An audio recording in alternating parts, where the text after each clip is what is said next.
Narabashuri cantarabashi manarabasu. 1 Coríntios capítulo de número 11, verso de número 23. Quem encontrou, diga amém. Está aqui na tela. Pois recebi do Senhor o que também lhes... Mais uma vez, pois recebi do Senhor o que também lhes...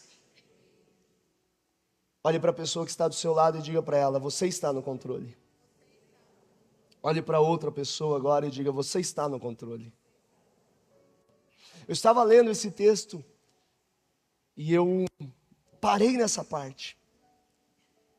Parei essa parte A do texto. Pois recebi do Senhor o que também lhes entreguei. E eu comecei a observar e o Espírito Santo começou a ministrar o meu coração como o apóstolo Paulo estava no controle de algumas coisas. Pastor, mas não é Deus que está no controle? Pastor, mas Deus não é soberano? Sim, Deus é soberano. Deus pode todas as coisas. Deus sabe todas as coisas. Ninguém é maior do que Deus.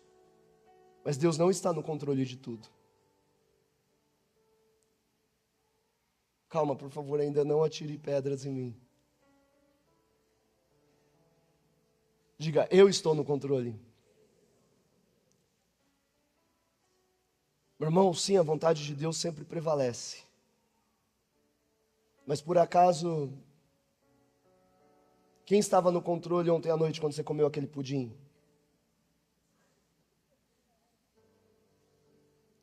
Quem estava no controle quando você levantou de madrugada? Foi até a geladeira. Deus revelando aqui.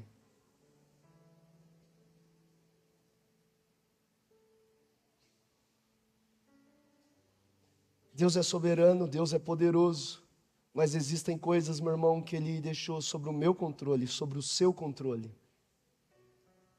O apóstolo Paulo está dizendo, o que recebi do Senhor é o que também entreguei a vocês. O apóstolo Paulo tinha algumas opções aqui, Josias. Ele poderia receber do Senhor e entregar algo de forma adulterada, ou seja, eu recebi e não entreguei da maneira como eu recebi. Ele poderia receber do Senhor e não entregar nada. Ele poderia decidir sim ou não. Ou ele poderia receber do Senhor e também entregar a mesma coisa que recebeu. Ele estava no seu controle. Paulo não tinha controle, presta atenção porque isso aqui é muito importante. Paulo não tinha controle sobre o que ele recebeu, mas ele tinha controle sobre aquilo que ele iria entregar. E esse é o ponto da minha mensagem de hoje. Você não tem controle sobre aquilo que a vida te dá, mas você tem controle sobre aquilo que você vai entregar para as pessoas que estão à sua volta. Você não tem controle sobre aquilo que você recebe, mas você tem controle sobre aquilo que você vai entregar. Eu quero ensinar para vocês aqui hoje, nessa manhã, é o princípio do filtro. Quem tem aquele filtro de barro em casa? Ninguém mais tem aquele filtro de barro? Tem uns irmãos que tem. Tem um gostinho gostoso nele, né? Assim. Mas qual que é o princípio do filtro? Ele entrega diferente do que ele recebe. Sim ou não? Porque ele recebe a água com impurezas, mas entrega uma água pura. Ele recebe sujo, mas entrega limpo. O que ele entrega é diferente do que ele recebe. E o que o Espírito Santo começou a ministrar o meu coração enquanto eu li essa palavra, é que eu e você podemos estar no controle, não do que recebemos, mas sim do que nós vamos entregar. Eu e você não estamos no controle daquilo que a vida nos dá, mas temos o controle daquilo que nós vamos entregar. Você pode não ter tido controle, meu irmão, minha irmã, daquilo que os seus pais te entregaram, mas você está no controle daquilo que você vai entregar para os seus filhos. Você pode não estar no controle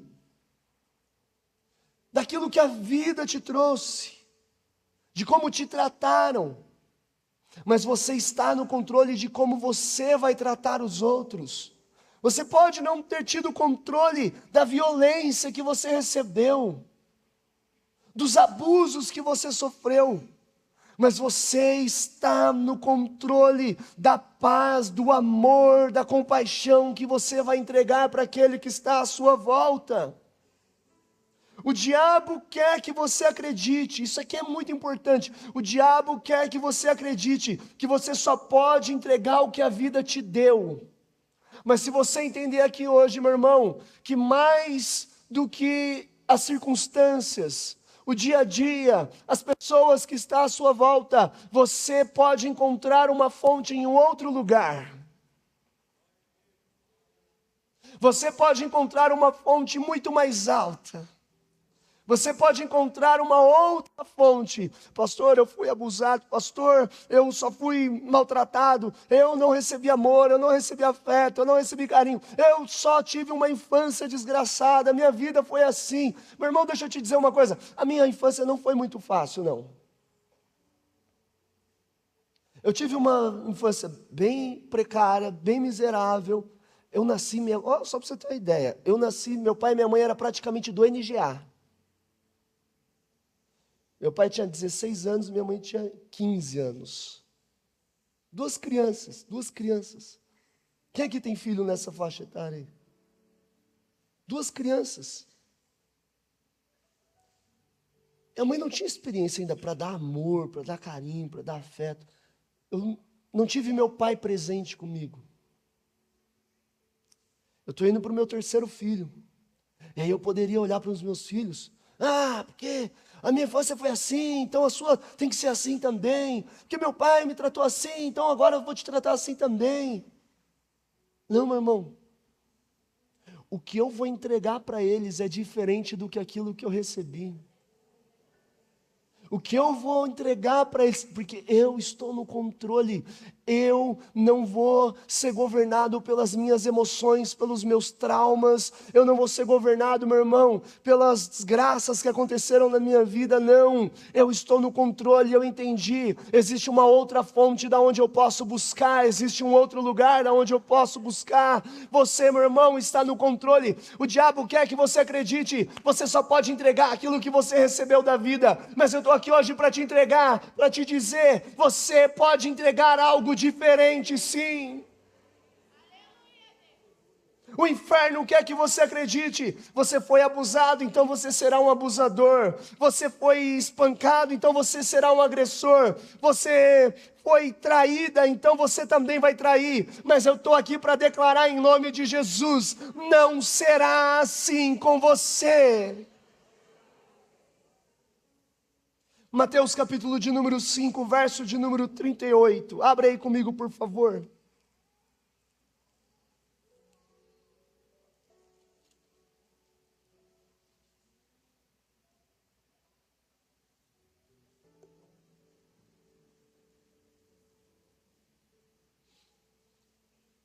Vocês ouviram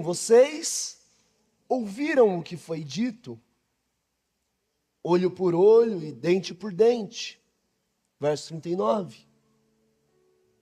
Mas eu lhes digo, quem que está dizendo aqui? Quem que está dizendo?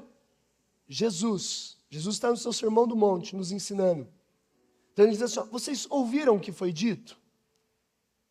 Vocês têm uma tradição, vocês têm um ditado, vocês têm algo que foi percorrendo séculos e séculos, e vocês têm vivido conforme isso, mas agora eu lhes digo, não resistam ao perverso, se alguém o ferir na face direita, ofereça-lhe também a outra. Vocês receberam algo, o que Jesus está nos ensinando aqui? Olha só, Vocês receberam algo e o mundo espera que vocês entreguem a mesma coisa que vocês receberam. Mas o que nós estamos aprendendo? Que nós vamos passar aquilo que nós recebemos por um filtro. E daqui a pouco eu já vou falar sobre esse filtro.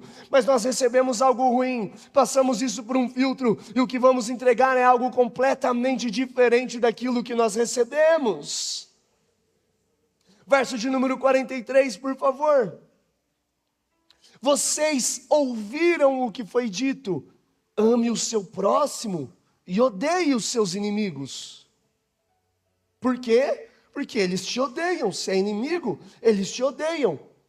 Vocês estão recebendo ódio? Devolvam ódio. Mas agora, verso 44. Mas eu lhes digo: amem os seus inimigos e orem por aqueles que o perseguem.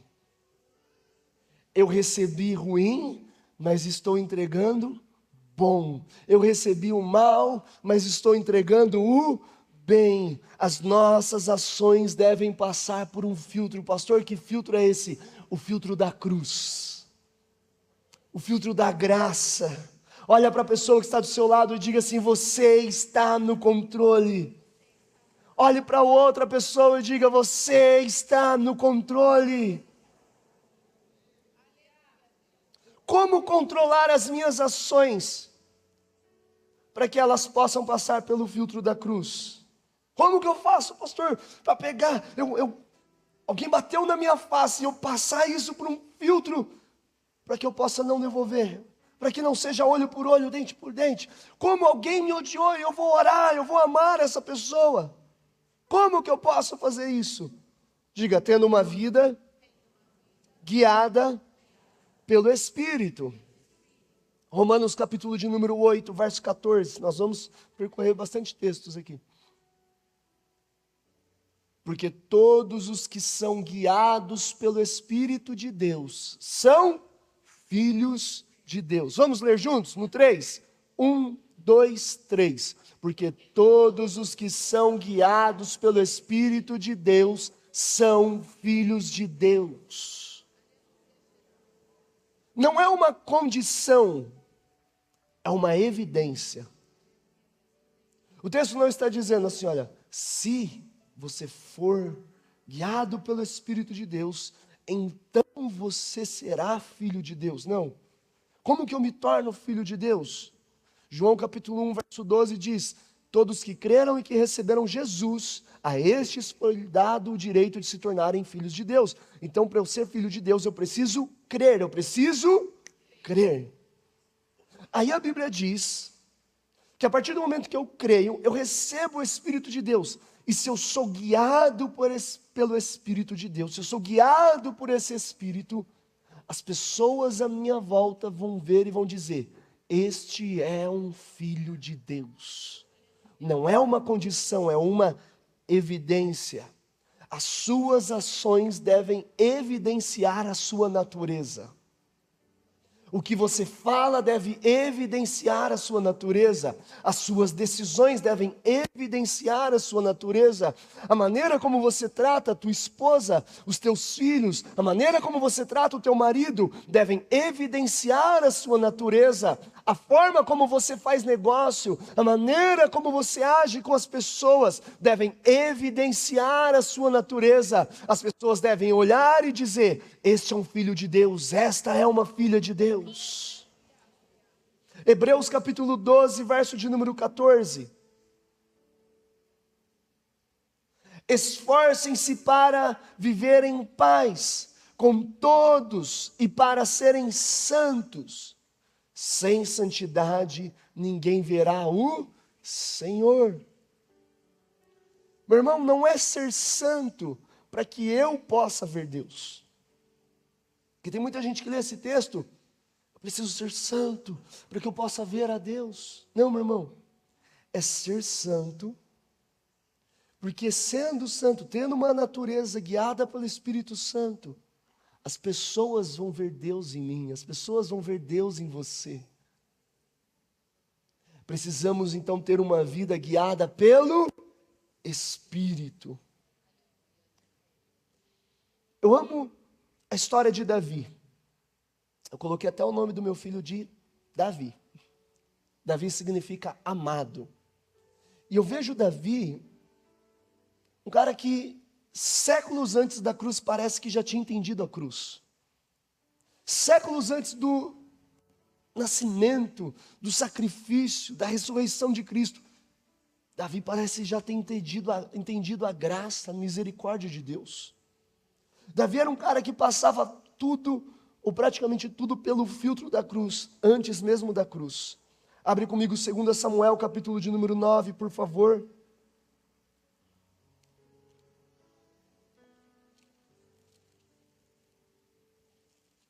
A partir do verso de número 1.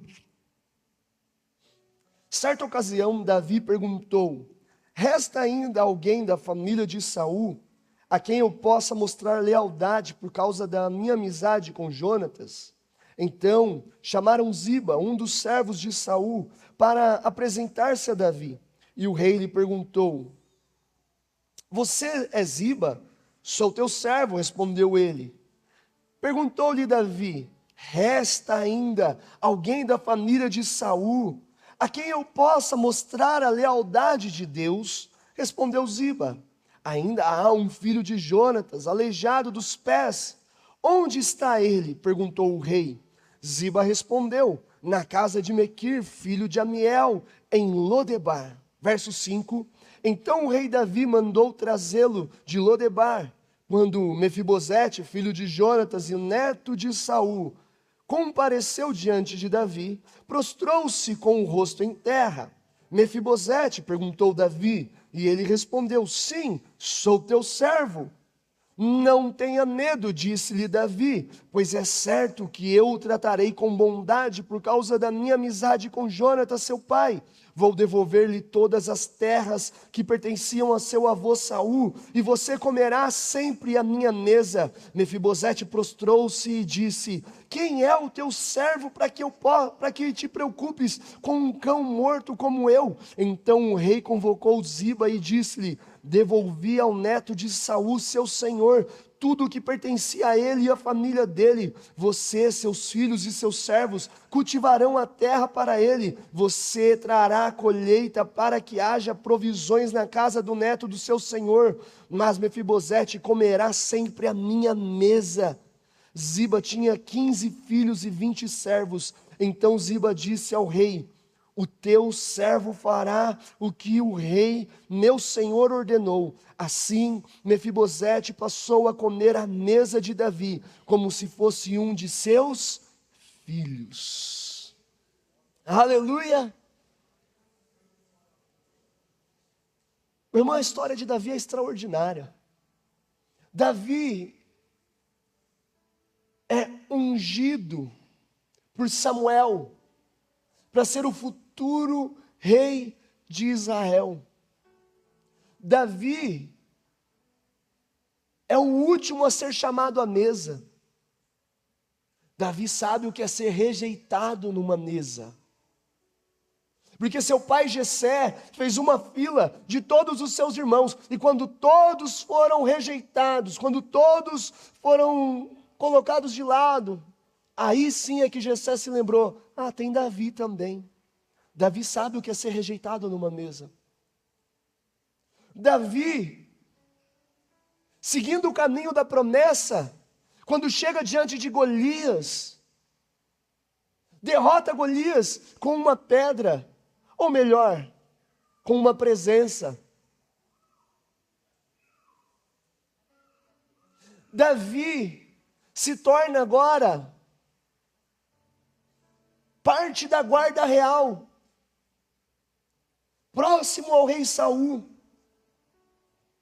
Davi começa a conquistar o seu espaço, participando das guerras, acumulando vitória após vitória. A fama chega até Davi, o reconhecimento daqueles que viam o resultado do seu trabalho começa a transbordar. E de repente, existem agora canções que as mulheres começam a declarar: Saul matou milhares, mas Davi milhares de milhares, dezenas de milhares. A Bíblia diz que após esse momento, no auge de Davi, agora Saul sente inveja de Davi e começa então uma perseguição de Saul contra Davi. Olha o que Saul está semeando contra Davi. Olha o que Saul está fazendo contra Davi. A Bíblia diz que por 7 vezes pelo menos, meu irmão, por 7 vezes pelo menos, Saul tenta assassinar Davi. Em pelo menos 7 momentos, Saul tenta matar, acabar com a vida de Davi. A Bíblia diz que em 2 oportunidades, Davi teve como matar Saul. Mas Davi tinha algo no seu coração, um filtro.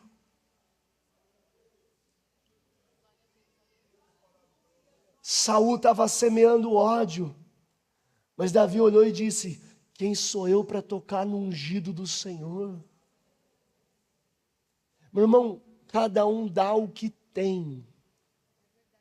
Se as pessoas tiveram ódio para te dar, você tem amor para devolver.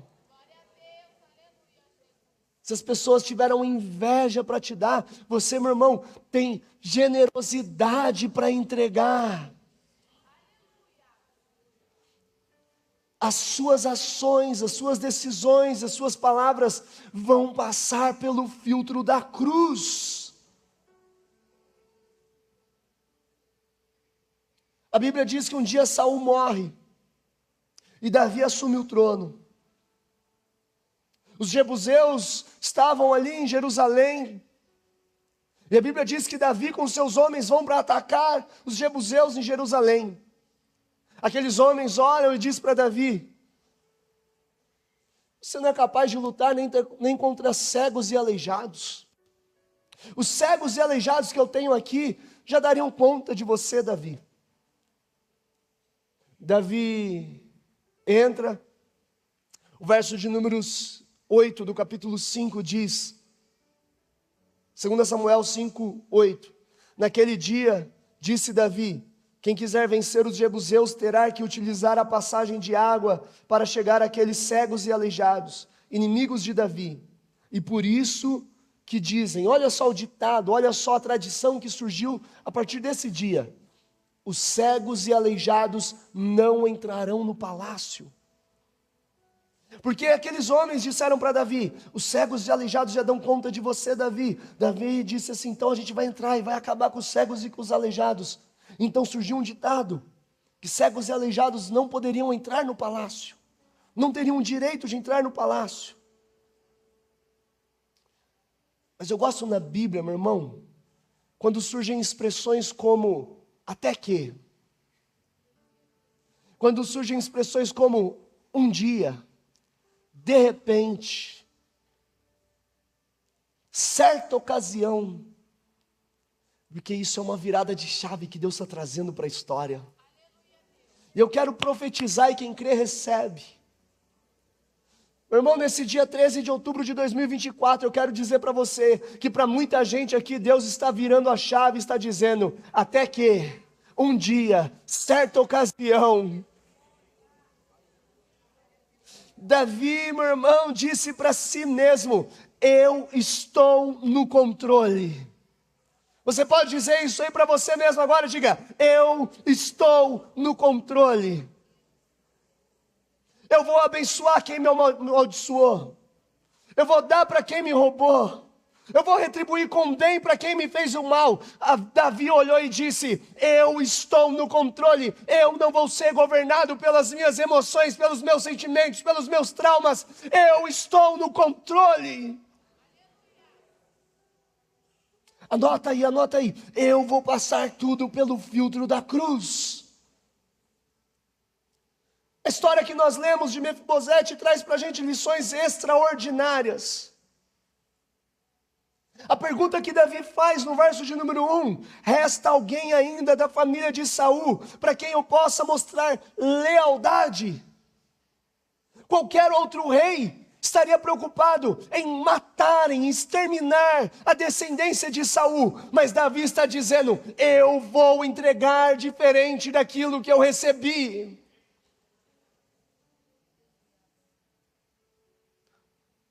Meu irmão, eu sei que tem muita coisa por aí que é comum, que é normal.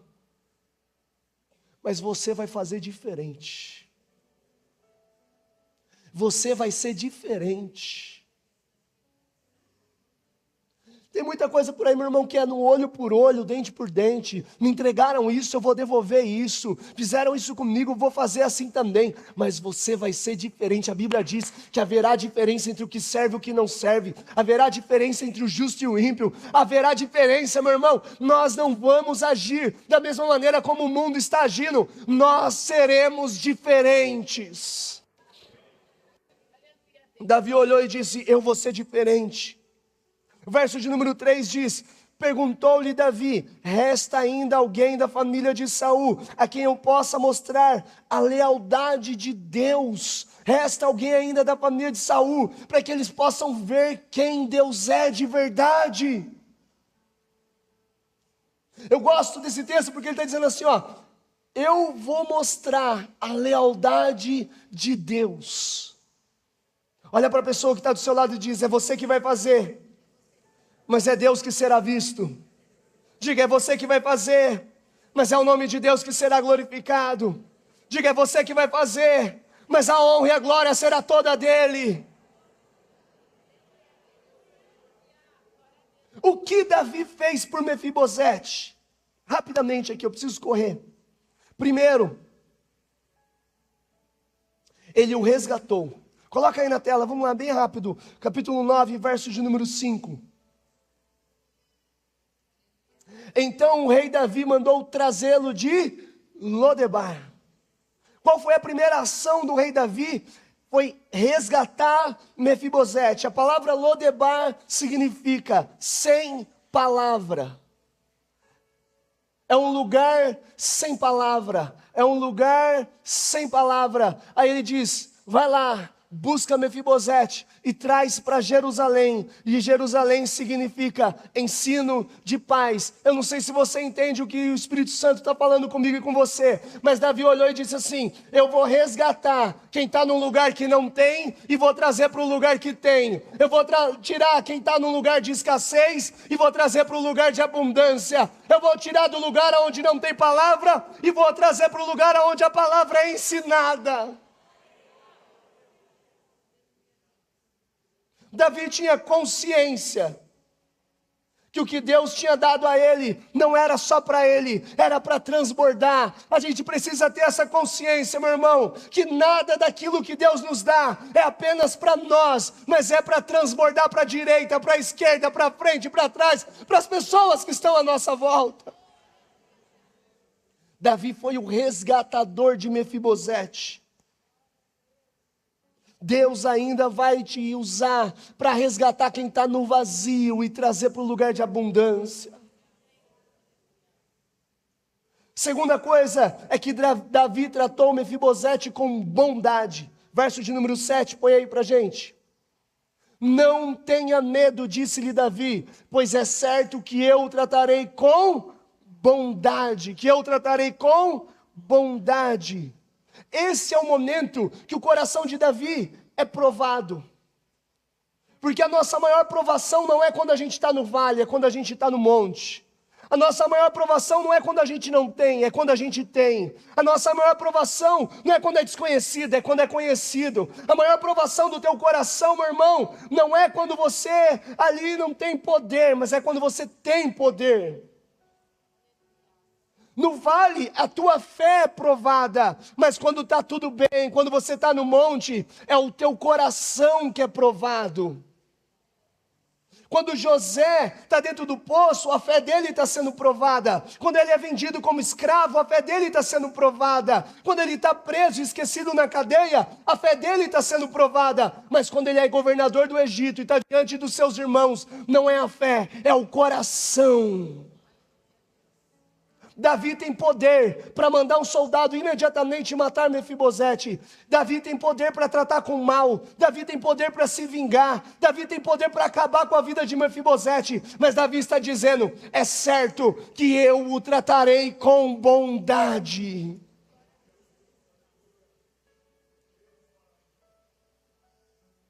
Terceira coisa que Davi fez eu preciso correr. Davi agiu com compaixão. Verso de número 9.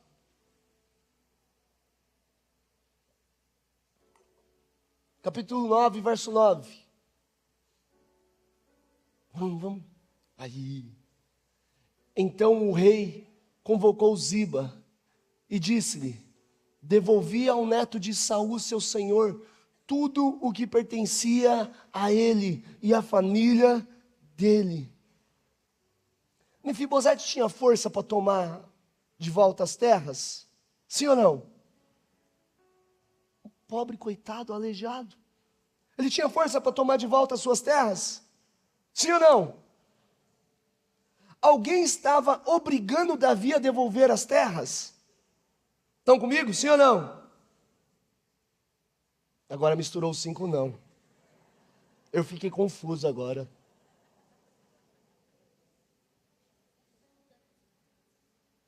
Meu irmão, Mefibosete não tinha força para tomar. Não tinha ninguém obrigando Davi a fazer. Então por que Davi fez? Porque Davi teve compaixão. Porque Davi agiu com compaixão. Eu não preciso fazer, mas eu vou fazer mesmo assim. Eu não vou receber nenhum benefício em fazer, mas eu vou fazer mesmo assim.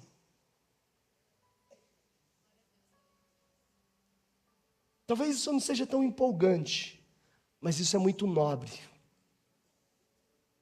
Em um mundo, meu irmão, tão egocêntrico, onde cada um age somente de acordo com seus próprios interesses, eu creio que tem um povo saindo daqui hoje, dizendo: eu não preciso fazer, mas eu vou fazer mesmo assim. Eu não vou ganhar nada com isso, eu não vou receber nenhum retorno com isso, eu não vou receber nenhum like, ninguém vai curtir, ninguém vai comentar, ninguém vai compartilhar, mas eu vou fazer mesmo assim. Davi agiu com compaixão. Meu irmão, você vai ser diferente. Levanta a tua mão comigo e diga: eu estou no controle. Diga: eu não vou ser governado pela soberba. Eu não vou ser governado pelo orgulho. Eu não vou ser governado pelo egoísmo. Diga: eu estou no controle. Quarto e último. Davi tratou Mefibosete com graça. Diga: graça é favor e merecido. Verso de número 11, por favor. Nós já estamos terminando. Então Ziba disse ao rei: o teu servo fará tudo o que o rei, meu senhor, ordenou.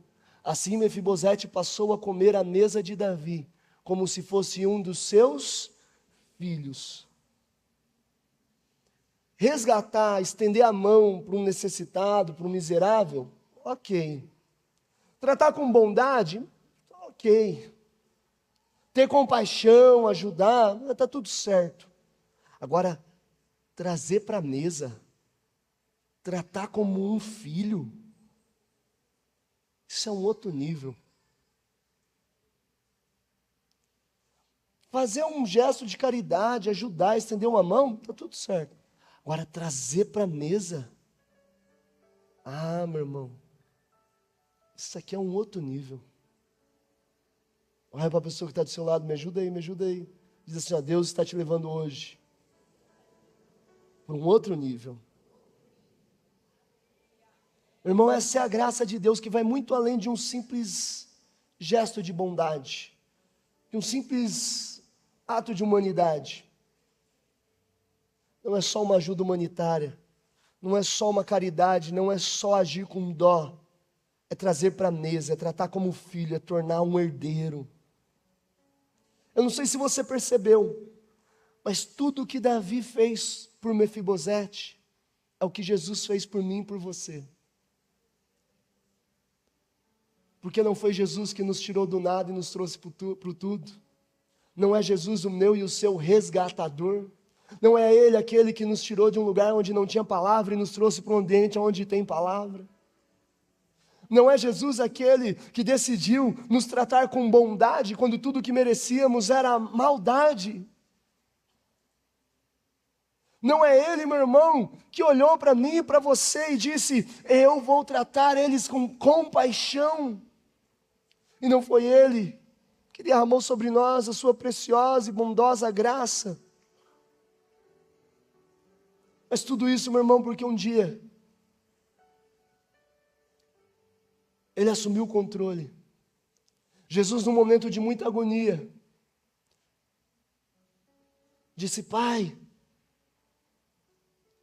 se possível, afasta de mim esse cálice. E alguém poderia olhar e dizer: Jesus está perdendo o controle. Jesus não está aguentando, Jesus não está suportando a pressão. Mas aí Jesus diz: mas, acima de tudo, seja feita a tua vontade. Pai, está difícil, pai, eu não estou aguentando. Pai, está complicado, está doendo. Mas eu ainda estou no controle. Que não seja feita a minha vontade, mas que seja feita a tua vontade. Meu irmão, estar no controle não é viver a tua vontade. Estar no controle é permitir que a vontade de Deus permaneça sobre a tua vida. Estar no controle não é egoísmo. Estar no controle é ter uma vida no Espírito. Estar no controle é você não permitir que as suas emoções dominem sobre você, que o seu orgulho, que a sua arrogância, que a minha soberba dominem sobre mim, que os meus traumas dominem sobre mim, mas é entender, eu vou ter uma vida guiada pelo Espírito. Eu não vou despejar as sujeiras que eu recebi do mundo. Eu vou passar tudo pelo filtro da cruz. Eu recebi o mal, mas eu vou entregar o bem. Eu fui roubado, mas eu vou ser generoso. Eu vou passar tudo pelo filtro da cruz. Eu não vou entregar a mesma coisa que eu recebi. Eu vou ser diferente, você vai ser diferente. Diga: não tenho controle do que a vida me dá, mas eu estou no controle do que eu vou entregar. Dê um aplauso ao Senhor, se coloque de pé, por favor.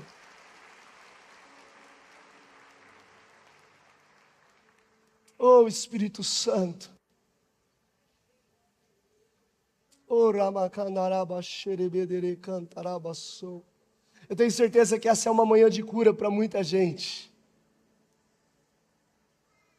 Eu tenho certeza que essa é uma manhã onde o Espírito Santo está tocando o coração de muita gente. É através, meu irmão, de mim e de você, que as pessoas vão ver Deus nessa terra. Porque Ele foi xingado, traído, cuspido, maltratado, crucificado, morto. Ele recebeu morte, mas Ele entregou vida. Você entende isso? Você entende isso? Olha só o filtro da cruz. Olha só o filtro da cruz. Na cruz Jesus recebeu morte, mas na cruz Ele entregou vida. Vai ser assim com você. Vai ser assim comigo. Tem uma história de um menino, daqueles bem aventureiros. Quem tem filho aí com muita imaginação, muita imaginação. E aí, esse menino, ele era daquele que saía de casa e falava: mãe, hoje eu vou até os mais altos mares, hoje eu vou viajar para o espaço. E aí ele usava a sua imaginação, e ele voltava dizendo que tinha viajado quilômetros, que tinha pegado um foguete, que tinha viajado, que tinha feito isso, que tinha derrotado gigantes, e tinha enfrentado exércitos, e na verdade ele só tinha ido na praça, na frente da casa dele. E um dia esse menino chegou para a mãe dele e disse: mãe, hoje o meu desafio é diferente. Ah, é, filho? Qual vai ser a aventura de hoje? Hoje eu vou encontrar Deus. A mãe do menino olhou e falou: uau, vai lá, filho, boa sorte nessa sua caminhada. E o menino saiu.